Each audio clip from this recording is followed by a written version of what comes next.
soit une blessure, soit voilà. Bien sûr, bien Donc c'est ça. Alors après, on travestit un petit peu la réalité ou un truc. Mais je Et pense par rapport à ça, justement, est-ce que pour l'une l'autre, est-ce que c'est douloureux l'écriture pour vous, ou est-ce que d'écrire c'est épanouissant, ou est-ce que vous le vivez comme quelque chose d'un peu quand même difficile, parce que l'écriture d'un roman, comme on venait de le dire, il y a beaucoup de soi, il y a quand même de son âme, il y a beaucoup d'intimité quand même si on parle comme là d'un autre personnage, fictif bien sûr, ou comme toi dans l'impasse des petits pas, où c'est quand même un portrait de plusieurs personnes oui, finalement, mais je pense que dans chacun de ces personnages, il y a quand même un peu de toi, même Il y a une part de vécu. même si tu n'as pas ne serait-ce au niveau de l'âme, hein, que l'œil, je veux dire. Voilà, Parce que bon, moi je puise, là pour le dernier, pour la passe des petits pas, je puise mon inspiration dans la rue,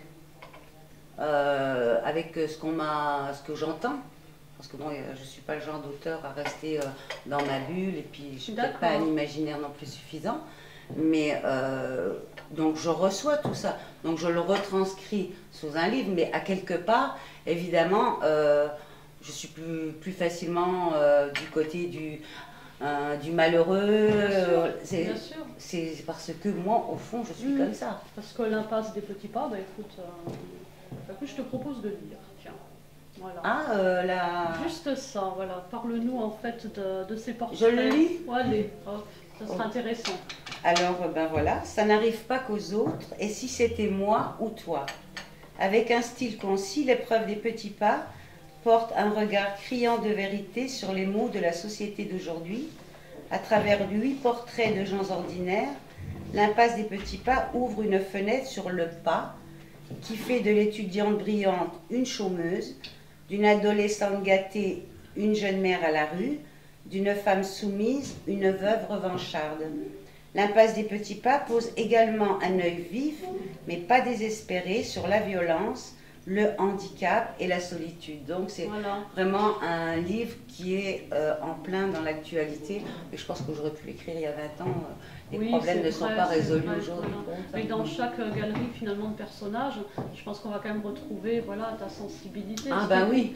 Ces choses-là, c'est quand même pas par hasard. Ah non, l'impasse des petits pas, moi je l'ai entendu comme ça, l'impasse ça serait peut-être un peu la vie, les petits pas seraient peut-être un peu les événements qui font qu'une personne peut... le titre, j'étais assez fière, parce que c'est pas toujours évident de trouver un bon titre. Vrai. On a un peu tourné et l'impasse, je suis partie du principe que les 8 portraits, les 8 personnages ont tous un problème, si je puis dire. Donc ils ont un pas dans leur vie.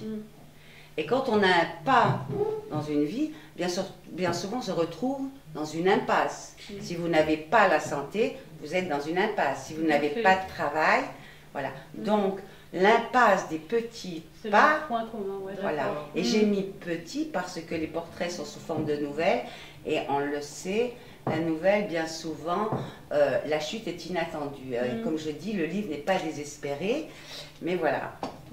D'où l'impasse des petits pas. On te dit nouvelliste, mais tu as quand même écrit un roman. Oui, j'ai écrit un roman.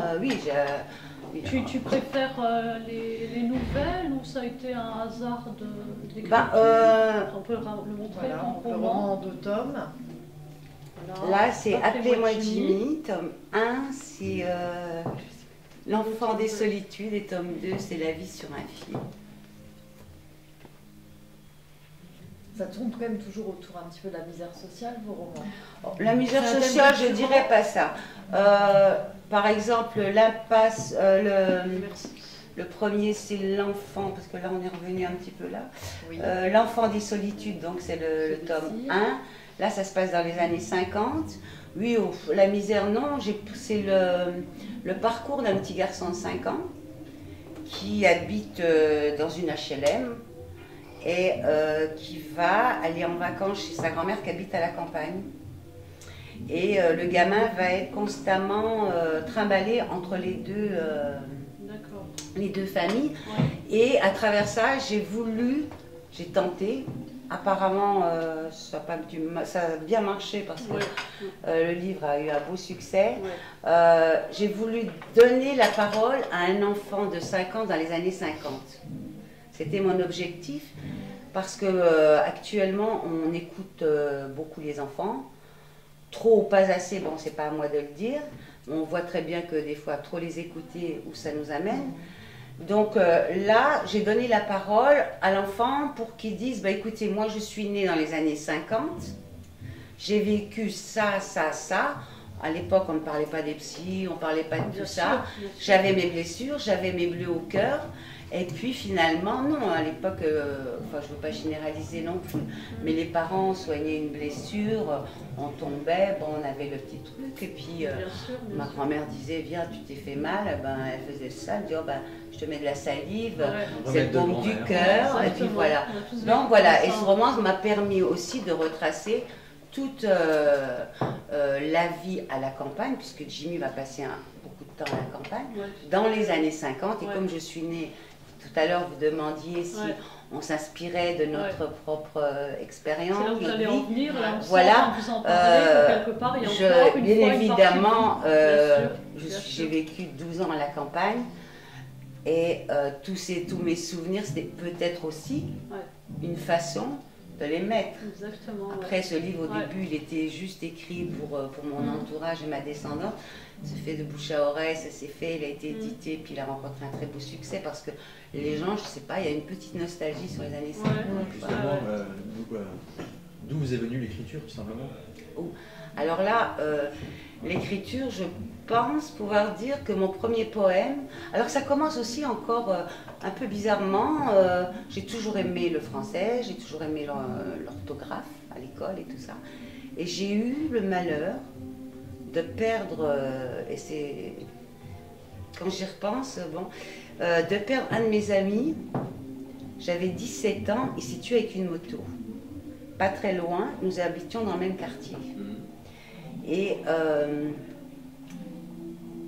j'étais dans une famille, j'étais bien, mais j'étais entourée uniquement de garçons. Et je sais pas, on n'a peut-être pas la même sensibilité ou quoi. Et j'ai ressenti vraiment le besoin de mettre. Alors c'était un poème, comme on écrit à 17 ans. J'ai pas compté les pieds, j'ai pas compté les rimes. J'ai écrit ce que j'avais en moi, quoi. Voilà. Et puis voilà. Et je connaissais la tante de ce garçon. Et un jour, elle est venue, bien évidemment, elle était catastrophée, et je lui ai dit, moi, j'ai pas le courage d'aller, mais par contre, j'ai écrit un petit. Et là, il s'est passé quelque chose.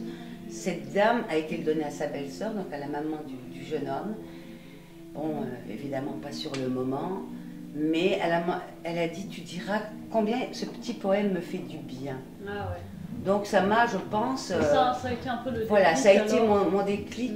Donc j'ai continué. J'ai eu la chance d'être